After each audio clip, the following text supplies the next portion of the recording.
नमो बुद्धाय साथियों, स्वागत है आप सभी का सम्यक कल्चर पे। साथियों, तो आज बहुत ही ज्ञानवर्धक वीडियो लेकर आई हूँ, जिसको देखने के बाद आपके बहुत सारे प्रश्नों का उत्तर मिलने वाला है।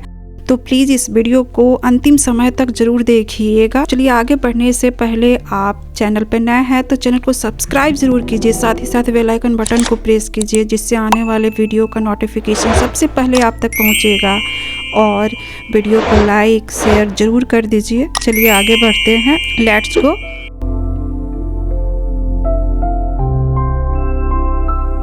यहाँ पे इंडियन कंपैरिजन लिखते हैं, गंधारी बौद्ध ग्रंथों में 4 वर्णों का उल्लेख क्यों है।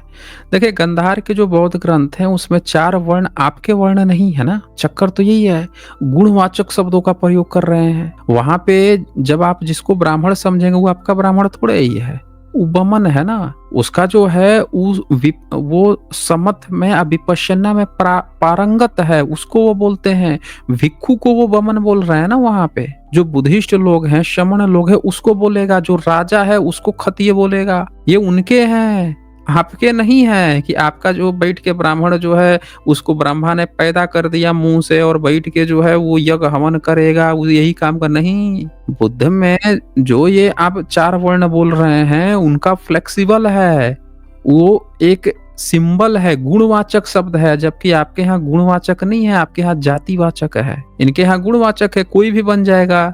कोई भी व्यक्ति जो है जाके वो जो भी शपथ और विपश्यना में पारंगत हो जाएगा उसको वो बमन कह देंगे। कोई भी जो राजा बन गया, चाहे वो किसान का बेटा हो, कुछ भी हो, कह देंगे। लेकिन आपके यहाँ क्या है, आप क्या कहेंगे, शूद्र था, उसकी माँ शूद्र थी, राजा बन गया, लेकिन शूद्र का आपका पीछा ही नहीं छूट रहा है आपका। तो आपकी वर्ण व्यवस्था नहीं है, उनके यहाँ गुणवाचक है। गंधार में स्क्रिप्ट जो लिखता है गुणवाचक रूप से लिखा है, और चूंकि वो मिश्रित हाइब्रिड संस्कृत में लिखे हैं, इसीलिए इस तरह की शब्दावलियां प्रयोग किए हैं।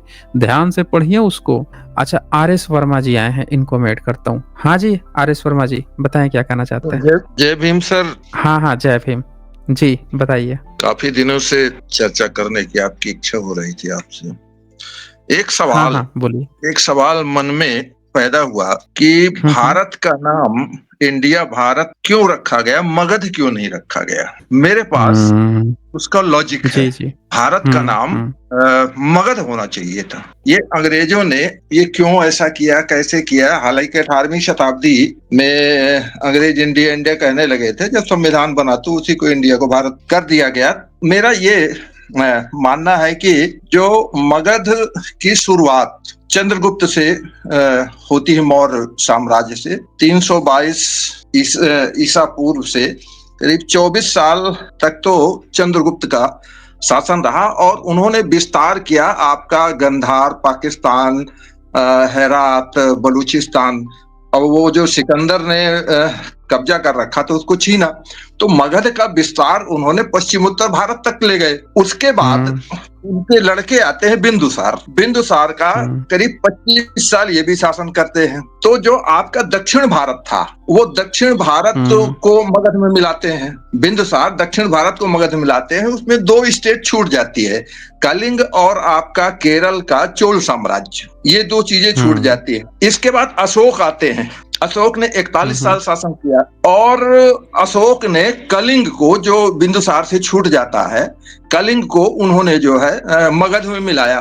तो कुल मिलाकर जो ईसा पूर्व 322 से ईसा पूर्व 232 तक जो ये 3 मौर्य सम्राट हुए, चंद्रगुप्त, बिंदुसार और अशोक, तो 90 साल इनका एक लंबा शासन रहा। तो जो मौर्य सम्राट जिसने जो है यानी कि आज के भारत में पिछला जो भी नाम रहा, उसका एकीकरण देश में पहली बार, दूसरी बार तो आजादी के बाद से सरदार पटेल जी ने किया, लेकिन पहली बार जो है बिखरे हुए भारत को समेटने का काम मौर्यों ने किया, 3 मौर्य सम्राटों ने, और 90 साल तक शासन किया। तो मेरा कहने का मतलब ये है, तो इसका नाम जो है मगध क्यों नहीं रखा गया, एक सवाल। मेरा मानना है भारत का नाम मगध होना चाहिए। क्यों ऐसा, यानी कि क्या किया गया कि यानी कि इनको लगा हो कि भाई जो है ये मौर्यों का इतिहास लोग जानने लगेंगे, ये नाम रख देने से, मगध का नाम रख देने से या कुछ और हो, तो मेरा ये था कि अगर आप स्ट्रीम करते रहते हैं, इस टॉपिक को भी थोड़ा-सा ध्यान में लें तो एक नई चीज़ मेरी समझ से होगी ये सब। दरअसल उस समय हुआ क्या ना कि जो जम्बूद्वीप नाम था, वही फ़ेमस नाम था जम्बूद्वीप। तो जम्बूद्वीप ही सम्राट अशोक ने नाम लिखवाया। फिर आगे गुप्त वंश में देखा जाता है तो वो कहीं भी भारत को या जम्बूद्वीप को कुछ नाम विशेष से नहीं रखते हैं। पाल वंश के समय में भी भारत नाम नहीं आता। 11वीं सदी में जो भारत नाम आता भी है, वो किताब के नाम में आता है, देश के नाम रखने के रूप में नहीं आता है। महाभारत पे आता है। हाँ, भारत नाम है। महाभारत तो 11वीं सदी में भी महाभारत शब्द नहीं था। ये तो किसी भी शब्द के आगे महा लगाने की परंपरा बुद्धिज्म की है। जैसे माया, तो उसके पहले महा लगा दिए तो महामाया हो गई, बुद्ध की माता महामाया। जी, जी। तो उसी तरह से भारत के आगे महाभारत कर दिए। यानी के पहले जो है महा लगा दिए, महायानी, महायान। तो ये जो महा शब्द जो था ना पहले लगाने की, बुद्धिज्म की परंपरा थी। जी, जी। तो ये क्या किए हैं कि भारत जो शब्द था ये 11वीं सदी में अलबरूनी आया है, कहीं भी महाभारत का उल्लेख नहीं किया, बस एक किताब के रूप में था। तो इन्होंने यही नाम, चूंकि बुद्धिज्म रहा नहीं, कब्जा ब्रह्मनिज्म का रहा, तो उन्होंने उसके नाम पे आगे कर दिया। हालांकि बुद्ध का नाम एक भरत जरूर आता है, बुद्धिस्ट स्क्रिप्चर में बुद्ध को ही भरत कहा गया है। अच्छा। और जातक कथाओं में भी भरत नाम आया है। जैसे दशरथ जातक कथा में ही भरत नाम आया है, बुद्ध का नाम भी भरत है। तो भरत शब्द भी कोई वो नहीं है, मतलब कोई बुद्धिज्म से अलग हट के नहीं है, बुद्धिज्म से ही रिलेटेड है। लेकिन आपकी जो बात सही है कि जब स्टेट का नाम तो किसी इंसान क्या, जब स्टेट के ही नाम पे था, तो जैसे अब ब्रिटेन है, तक ये शासन रहा था, 90 साल तक शासन रहा। बताइए आप जो है, हाँ, जैसे ब्रिटेन है, लंबे समय तक शासन रहा मगध, तो और मगध का ही विस्तार होता रहा। हाँ, तो वो उस समय उसको जम्बूद्वीप बोलते थे ना, उसको वो जम्बूद्वीप बोलते थे दरअसल। तो मौर्यंस ने जम्बूद्वीप ही कहा कि ये पूरा जम्बू, ये जो द्वीप ही है जम्बूद्वीप, वो पूरा हमारा ही है। उन्होंने ये कहा था, वही जम्बूद्वीपसी लिखवाया है उन्होंने, जम्बूद्वीपसी सम्राट अशोक ने। जी, जी। तो ये चीज है। ये सर, ठीक है। हम अरे यहाँ एक दूसरा, हाँ, एक बोलिए। हल्का सा 1 मिनट का, ये मैं हम्म। यहाँ मध्य प्रदेश रीवा से हूँ, तो रीवा में मेरे दोनों तरफ जो है 2 बौद्ध स्थल हैं और काफी चर्चित है। एक तो सतना जिला हमारा पड़ता है, वहां पे भरहुत है, और दूसरा जो है रीवा जिले में ही देउर कोठार की सन 2000 में खोज हुई थी। तो वहां पे देउर कोठार में, जो रीवा जिले में है, तो 60 बौद्ध स्तूप पाए गए थे। तो हुआ क्या, वहां पे हम लोग हालांकि कार्यक्रम हर साल वहां करते हैं, बड़ा कार्यक्रम करते हैं देउर कोठार में। तो वहां पे पुरातत्व डिपार्टमेंट ने एक शिलापट्ट लिखवा रखा है कि इसकी खोज कैसे हुई और ये कितना पुराना है। तो उसमें उन्होंने शिलापट्ट में लिखवाया है कि ये जो है ईसा पूर्व 2री शताब्दी शुंग काल का बना है ये। तो अगर हम शुंग काल को देखते हैं तो शुंग काल तो पुष्यमित्र शुंग से शुरू होता है, और ये जो और भरहुत का के भी जो उत्खनन हुआ था उसमें भी जो शिलापट्ट लगा है उसमें भी शुंग काल लिखा हुआ है। तो इसमें जब स्टडी मैंने की तो ये पता चला कि जो ये पुष्यमित्र शुंग से लेकर वसुमित्र, इनके 10 पीढ़ी जो है शुंग वंश चला है। और ये मध्य प्रदेश हमारा पूरा विंध्य क्षेत्र कहलाता है, ये विंध्य क्षेत्र और आधे से ज्यादा मध्य प्रदेश का एरिया ये शुंग वंश के उसमें आता था, क्षेत्र में आता था। और हमारा जो रीवा जिला है और सतना जिला, ये उसी जो है वो, और इनके एक दूसरी राजधानी थी, अयोध्या के बाद दूसरी राजधानी यहाँ पे मध्य प्रदेश में विदिशा थी। विदिशा दूसरी राजधानी थी। उसी विदिशा के अंतर्गत ही ये हमारा भरहुत का क्षेत्र और देउर कोठार का क्षेत्र आता है। तो इस पे मैंने व्हाट्सएप में कुछ मैटर मैंने लिख दिए। हमने लिखा कि भाई ये जो है शुंग वंश के समय ये जो है भरहुत का बुद्ध महाविहार बना और देउर कोठार के 60 बौद्ध स्तूप बने। तो मेरे ऊपर तो लोग डंडा लेके चढ़ बैठे कि ऐसा कैसे लिखते हो आपको जो है उसको पुष्यमित्र शुंग को आप बौद्धिस्ट बता रहे हो। तो मेरे सामने बड़ी अजीब स्थिति पैदा हो गई। हम्म। प्रमाण नहीं, बोल रहा है शुंग वहां वंश पे। शुंग वंश 10 पीढ़ी नहीं था। शुंग वंश का शासन जो है ना वो था 25 प्लस 13, 48 ईयर्स ही रहा है शुंग वंश, यानी कि उसकी 4 पीढ़ी ही शासन में थी और वो बुद्धिस्ट ही है। लेकिन ये जो इन लोगों ने बीच में अफवाह फैला दी ना, इनका अपना तो कोई सबूत है नहीं। जी जी। इन लोगों का इनको दिखाना पड़ेगा ना कि हमारा बीच में कहीं कहीं था, तो बुद्धिस्ट के ही किसी किरदार को जो थोड़ा बनोर है, जिसका कहीं से एक वो मिल जाए कि थोड़ा सा अधिक ही किया है। जैसे अशोकावदान में थोड़ा सा इनको मिल गया कि शुंग जो है, शुंग नहीं पुष्यमित्र जो है, ये क्या किया था कि सम्राट अशोक से भी अपना ऊंचा नाम करने के लिए थोड़ा बदमाशी किया। तो ये क्या करेंगे, जहां जहां थोड़ा सा कोई बुद्धिस्ट ही राजा बदमाशी किया उसको अपना तुरंत पिताजी घोषित कर देंगे। ऐसा लगेगा जैसे ये नियोगी पिताजी उसको बना के मानेंगे। अब जैसे शशांक को देखिए, शशांक को वो लिखता है वेनसोंग कि अंतिम आखिरी समय में विरोधियों के पाले में चला गया वो, तो उसको तुरंत पिताजी घोषित कर लेंगे अपना।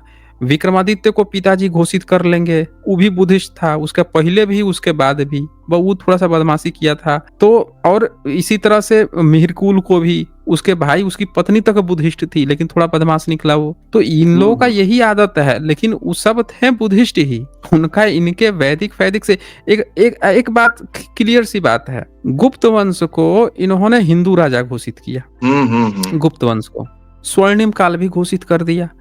अब सवाल ये है कि भैया गुप्त वंश के बनाए हुए बुद्धिस्ट के लिए जितना काम किया सबके सबूत मिल गए, आपके हिंदू के लिए क्या क्या काम किया उसके काहे नहीं सबूत मिल रहे हैं? सही है भाई आपके मंदिर मिलना चाहिए, नालंदा विश्वविद्यालय बना, आपके गुरुकुल भी बना दिया होता, गुरुकुल तो बना देता।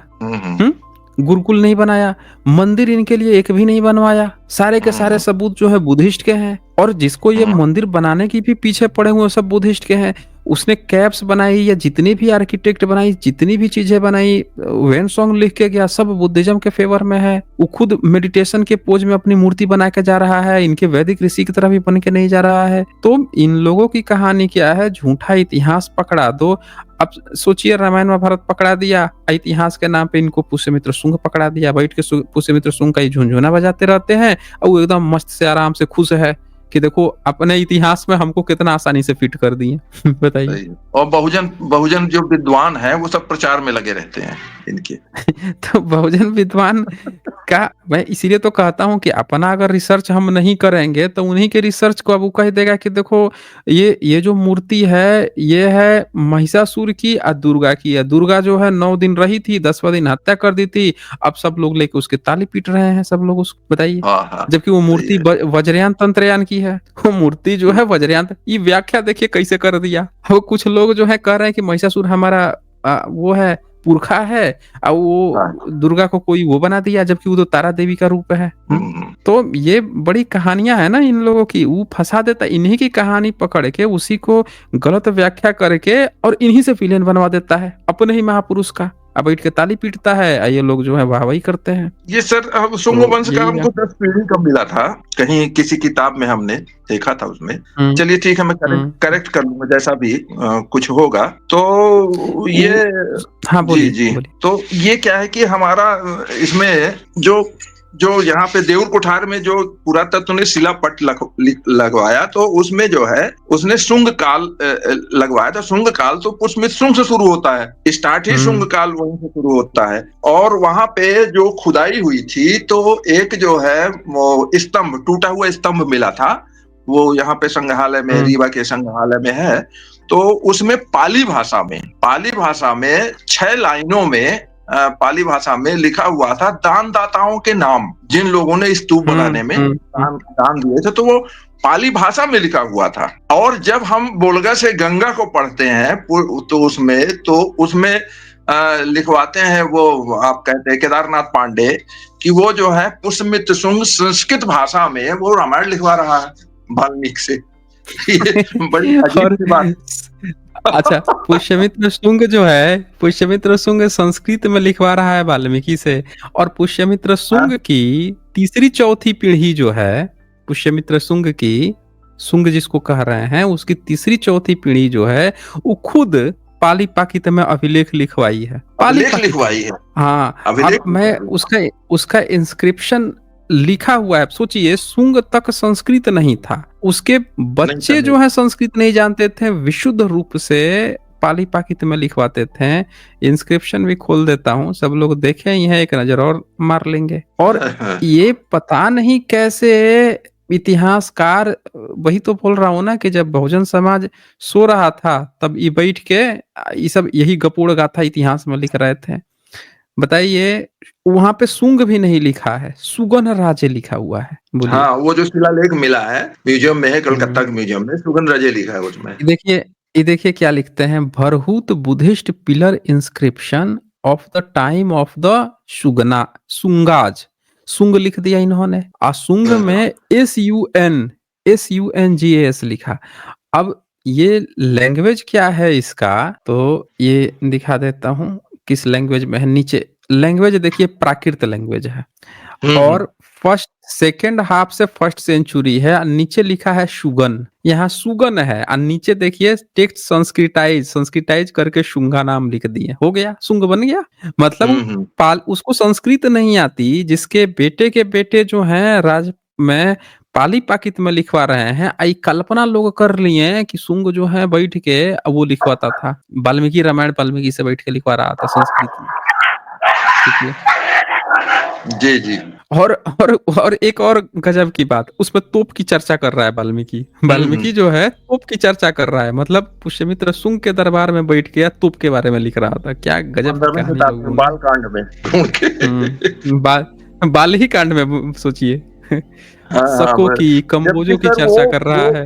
वो जब ईसा पूर्व 140 में ये आता है, आपका तक्षशिला का जो राजा था, यवन राजा था, इससे अपने राजनयिक संबंध बनाने के लिए यहाँ का जो शुंग विदिशा का जो शुंग राजा था, उसमें शुंग के बाद किसी हम्म। पीढ़ी में होगा, तो वो जो हेलियोडोरस आता है, वो जो वहां पे स्तंभ बनवाता है विदिशा में, गरुण स्तंभ, उसकी भी हम्म। लिखावट जो है उसमें भी पाली भाषा लिखी, आज भी लिखा हुआ है गरुड़ स्तंभ में, विदिशा में, कोई भी वो भी जाके उसको पढ़ वो भी सकता है। पाली भाषा में लिखा है, वो भी पाली भाषा में लिखा है। और सोचिए, उसको वो भी इन्होंने पाली भाषा में लिखा विष्णु, हुआ है। गरुड़ और उसका किसका किसका वासुदेव का बता दिया। मतलब हाँ, हाँ, पाली हाँ। पाकित में लिखा हुआ चीज को इन्होंने अपना पिताजी घोषित कर लिया। संस्कृत में लिखा होता तो उसको तो ये नोबेल पुरस्कार लेने पहुंच जाते, ऑस्कर पुरस्कार लेने पहुंच जाते ये तो।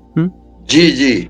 और जबकि इतिहासकारों इसमें को देखिए, ये कितना बेशर्म है इतिहासकार, कि जब आप देख रहे हो कि पाली पाकित में लिखा है, तो किस मुंह से आप लोगों ने उसको ये बता दिया कि भाई ये गरुड़ स्तंभ है, विष्णु स्तंभ है, विष्णु का है, इनका है। सोचिए। उसमें सर ये जो भरहूत में जो खुदाई हुई ना, तो उसमें एक शिल्प मिला था, उसमें एक राजा हम्म। के हाथ में जो है गरुड़ स्तंभ वाला शिल्प मिला, कोलकाता के म्यूजियम में अभी भी रखा हुआ है। तो उसमें जो है जो गरुड़ स्तंभ, तो ये माना गया कि भाई जो शुंग वंश था उसका गरुड़ जो है राज चिन्ह है, टोटम है, शुंग वंश का राज चिन्ह टोटम है। इसीलिए जब हेलियोडोरस आता है तो जो विदिशा में वो स्तंभ लगाता है उसके ऊपर गरुड़, तो इनका राज चिन्ह रहा होगा, तभी तो लगाता है वो आज भी गरुड़ को। थाईलैंड के जितने भी बुद्ध विहार हैं, जी, जी। उनमें गरुड़ की मूर्ति ना बुद्ध विहार के पहले लगी मिलती है। जी, जी। आप बोध गया के ही जो थाईलैंड का बना हुआ है, उसमें आप देख लीजिए तो उसके महाविहार के आगे फ्रंट पे गरुड़ बना हुआ मिलेगा। देखा है, मैं और पिछले साल गया था, मैंने देखा है। हाँ, और अगर आप नेट पे वैसे भी सर्च करेंगे तो आपको ढेर सारे ये भी कोई टाइप कर दे गरुड़ा इन बुद्धिस्ट या थाईलैंड बुद्धिस्ट स्कल्पचर्स, तो उसमें सारा दिखा देगा, वैसे भी दिखा देगा। तो ये तो बुद्धिज्म का है। जब मैं इसीलिए कहता हूँ कि ब्राह्मणों को, ब्राह्मणिज्म को ये प्रयास करना चाहिए कि भैया अपना एक ऐसा चीज तो दिखा दे जो बुद्धिज्म में न हो। तो हर एक वही चीज क्यों दिखाता है जो बुद्धिज्म में होती है, उसी को अपना पिताजी क्यों बताते हैं ये लोग। तो ये इनके हालात हैं। अच्छा, वाइज ह्यूमन यहाँ लिखते हैं कि एसजे सुंग नाम का कोई राजा भारत में नहीं हुआ, शुगन वंश एंड मित्रा वंश हुए हैं, let the world know clearly. हाँ वाइज ह्यूमन, हम लोग यही बोल रहे हैं कि सुगन राजे हुआ है, पुष्यमित्र शुंग नाम का कोई भी राजा इतिहास में नहीं हुआ है। पुष्यमित्र हुआ है, शुगन हुआ है, ये दोनों अलग अलग नाम है। किसी ने क्या किया, पुष्यमित्र शुंग दोनों को कंबाइंड कर दिया है और कंबाइंड करके ये ठहराने की कोशिश की है कि ये कोई वैदिक राजा था, रामायण महाभारत लिखवा रहा था, क्या क्या लिखवा रहा था, ये झूठ फैलाने की कोशिश की है। शुगन राजे है और एक जगह और जहाँ पे पुष्यमित्र नाम आया है वो तो पहली सदी का इंस्क्रिप्शन है, ईसा से भी 200 साल पहले का नहीं है। तो ये चीज है। ठीक है भाई सुमन जी, ठीक है फिर, okay Aresh Varma ji. Thank you sir. हाँ हाँ, उम्मीद है आपको इस वीडियो से बहुत सारी जानकारियाँ मिली होगी। तो ऐसे ही अपना प्यार बनाए रखें और मिलते हैं बहुत जल्द एक और नए जानकारी के साथ। नमो बुद्धाय।